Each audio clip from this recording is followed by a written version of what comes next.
అందరికీ నమస్కారం. ఇవాళ మనతో ప్రముఖ ఆధ్యాత్మికవేత్త ఆస్ట్రోన్యూమరాలజిస్ట్ శ్రీమతి జయప్రద గారు ఉన్నారు. మేడంతో మాట్లాడదాం. మేడం నమస్కారం. మేడం నమస్తే అమ్మా. శ్రీమాత్రే నమః. మేడం, జాతకం పరంగా కొంతమందికి వాళ్ళ పుట్టిన తేదీ కావచ్చు, సమయం కావచ్చు, ఇవేమీ తెలియదు. మరి ఇటువంటి వారు ఏదన్నా కొత్తగా ఏదన్నా వ్యాపారాలు మొదలు పెట్టాలన్నా, లేకపోతే ఏదన్నా వస్తువు, కారు కావచ్చు, బైక్ కావచ్చు, ఇలాంటివి ఏమన్నా కొనుక్కోవాలన్నా వీరికి ఒక శుభ ముహూర్తం అంటారు, లేదా విజయ ముహూర్తం అనుకోవచ్చు. ఇలాంటి ముహూర్తం ఏదన్నా ఉందా? ఒకవేళ ఉంటే కనుక ఆ ముహూర్తానికి ఎందుకు అంత ప్రత్యేకత? తప్పకుండా. అంటే మనకి పుట్టిన తేదీ సమయం తెలియని వాళ్ళకి ఏది ముహూర్తం లేకుండా ఉండదు. ప్రతి ఒక్కరికి ముహూర్తాలు అనేవి ఉంటాయి. అయితే ఏంటంటే ఇక్కడ నామరాశి, వాళ్ళ పేరుతో ఉండే రాశి ప్రకారం ఆ రాశి ప్రభావం, ఆ మాసంలో ఆ రాశి ఒక యోగాలు, ఆ ప్రశ్న జ్యోతిష్యం అంటది. ఒక ప్రశ్న వేస్తే దాని మనకు ఒక అర్థం తీసుకొని ఇన్ని గడియలు ఇన్ని లాభాలు ఉన్నాయి కనుక వీళ్ళకి ఈ ముహూర్తాల్లో పెట్టుకుంటే మంచిది అని చెప్తూ ఉంటాం. ఈ విధంగా మనం చేసుకుంటూ వెళ్ళచ్చు. అయితే ఈ విధంగా మనం ఎవరికైనా పుట్టిన తేదీ లేకపోతే వాళ్ళు అడిగిన కొంతమంది ఆ టైంకి ఫోన్ చేస్తారు. ఫోన్ చేసి నాకు ఇలా వ్యాపారం మొదలు పెడదాం అనుకున్నాండి, ఒక ముహూర్తం చెప్పండి, మీకు పుట్టిన తేదీ ఉందా అమ్మా అంటే లేదండి నాకు అని అంటారు. ఏం పేరు మీ పేరు అంటే ఆ పేరుకి ఒక ప్రశ్న, ఆ టైంకి ఆ టైం రాసి ఆ టైము ప్లస్ పేరు కలిపి క్యాల్కులేట్ చేసి దానికి ఒక ముహూర్త గడియలు లిఖించి మేము ఒక గడియ వాళ్ళకి ఇస్తాం. ఇది ముహూర్తం. ఇలా ఒకటి చేస్తాం. ఇది జాతకపరంగా వాళ్ళు చూడాల్సిన ముహూర్తాలు కావాలనుకుంటే ఈ విధంగా చూడొచ్చు. అంటే డేట్ బర్త్ తెలియనంత మాత్రాన మనం ముహూర్తాలు లేకుండా ఉంటాయి, ఖచ్చితంగా చేసుకోవచ్చు. అయితే మామూలుగా ఏంటంటే మేమైతే పెద్ద పెద్ద వ్యాపారస్తులకి, పెద్ద పెద్ద పెట్టుబడి పెట్టే వ్యాపారులకి ఇలా ప్రశ్న లగ్నం జ్యోతిష్యం అవన్నీ పక్కన వేసినప్పటికీ కూడా ఏం చేస్తామంటే మంచి మంచి శుభ సమయాలు, శుభ మాసాలు, శుభ ముహూర్తాలు అనేవి ప్రతి మాసం వస్తుంటుంది. ఒక్కొక్క మాసం ఒక్కొక్క విశేషంగా ఒక్కొక్క ముహూర్తం వస్తుంటుంది.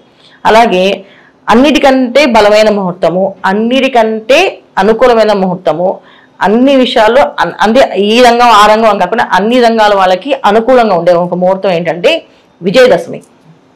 దశమి అంటేనే దశ తిరుగుతుంది అని అర్థం. అంటే మన జీవితాన్ని ఒక దశ తిప్పుతుంది, మనం మళ్ళీ మనం ఉండేదానికంటే ఒక ఉన్నతమైన స్థితికి వెళతామని అర్థం దశమి అనేది.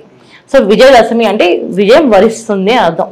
సో విజయదశమి రోజు చేస్తే ఆ రోజు ఆ ముహూర్తానికి తిరుగుండదని ఒక పెద్దవాళ్ళు మనకు పెట్టిన సాంప్రదాయం.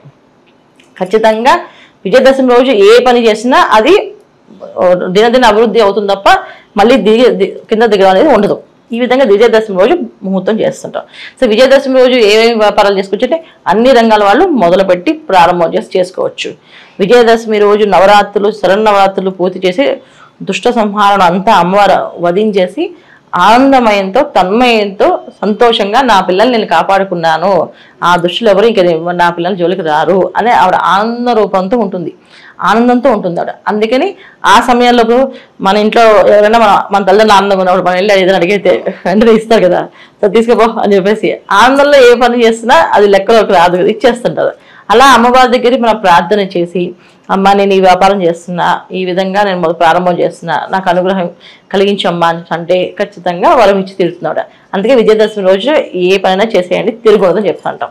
అది దివ్యమైన ముహూర్తం. సో దీంట్లో కూడా ఏంటంటే దశమి అనేది ఉండాలి. అయితే ఈసారి మనకి ప్రతి సంవత్సరం కూడా దసరా నవరాత్రులు దశమి అనేది ఏంటంటే మనకి ఉత్తరాషాఢ సంబంధించిన నక్షత్రం మీద వస్తుంది కనుక పౌర్ణమికి అంటే ఒక్కొక్క మాసం ఒక్కొక్క నక్షత్రం మీద వస్తుంది అనమాట. సో ఆశ్వీజ మాసం అనేది ఉత్తరాషాఢ, మనకి మామూలుగా శ్రవణ నక్షత్రము, ధనిష్ట నక్షత్రం ఈ మాసంలో ఎక్కువగా వస్తాయి.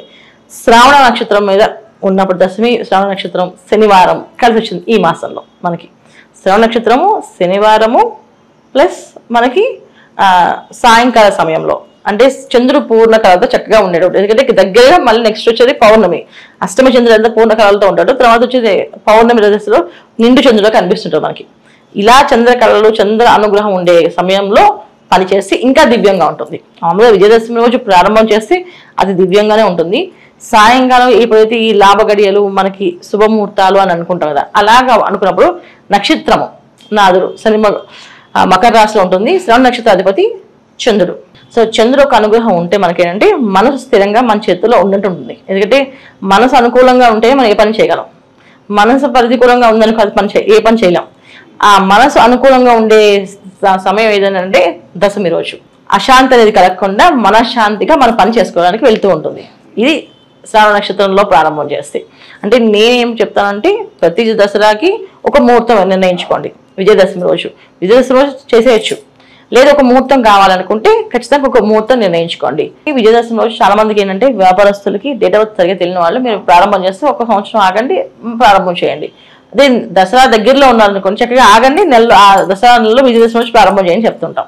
సో విజయదశమి రోజు కూడా కొంతమందికి మార్నింగ్ టైము, మధ్యాహ్నం టైము, ఈవినింగ్ టైము, ఈ 3 ముహూర్తాలు ఉంటాయి. ఈ 3 ముహూర్తాల్లో చేసుకుంటే ఇంకా అనుకూలంగా ఉంటుంది.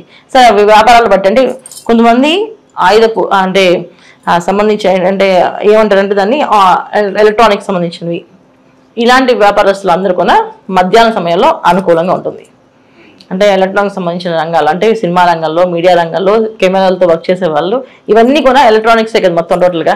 ఎలక్ట్రానిక్ వర్క్ అంటే ఏంటంటే అవన్నీ కూడా మధ్యాహ్నం పూట ప్రారంభం చేయండి, అది దివ్యంగా ఉంటుంది. అంతే అలంకరణ సంబంధించిన వస్తువులతో అంటే మనకి అందమైన ఫ్యాన్సీ షాప్స్ కావచ్చు, బ్యూటీ పార్లర్స్ కావచ్చు, తర్వాత మన బట్టల షాపులు కావచ్చు, గోల్డ్ షాప్స్ కావచ్చు, సిల్వర్ షాప్స్ కావచ్చు, వీళ్ళందరూ కూడా పగలు చేయాలి. దశమి పగలు ప్రారంభం చేసి చాలా అనుకూలంగా ఉంటుంది. తర్వాత ఆయిల్ బిజినెస్ సంబంధించిన వాళ్ళు, పెట్రోల్ సంబంధించిన వాళ్ళు, ఇవన్నీ కూడా నైట్ చేస్తే అనుకూలంగా ఉంటుంది. సో దసరా రోజే చేయాలి, కానీ కొంతమంది నేను డివైడ్ చేస్తాను. ఇలా పొద్దున్న కొంతమంది చేసుకోండి, అనుకూలంగా ఉంటుంది. మధ్యాహ్నం చేసి ఈ వ్యాపార వస్తువులకి ఇంకా కొంచెం అనుకూలంగా ఉంటుంది. సాయంత్రం చేసి ఇంకొంచెం అనుకూలంగా ఉంటుంది. కొత్తగా వాహనాలు కొనుక్కునే వాళ్ళు, వాహనాలు తీసుకుందాం అనుకునే వాళ్ళు, అంటే కారు కొనుక్కోవచ్చు, బైక్ కొనొచ్చు, సైకిల్ కొనొచ్చు, ఏమైనా కొనుక్కోవచ్చు.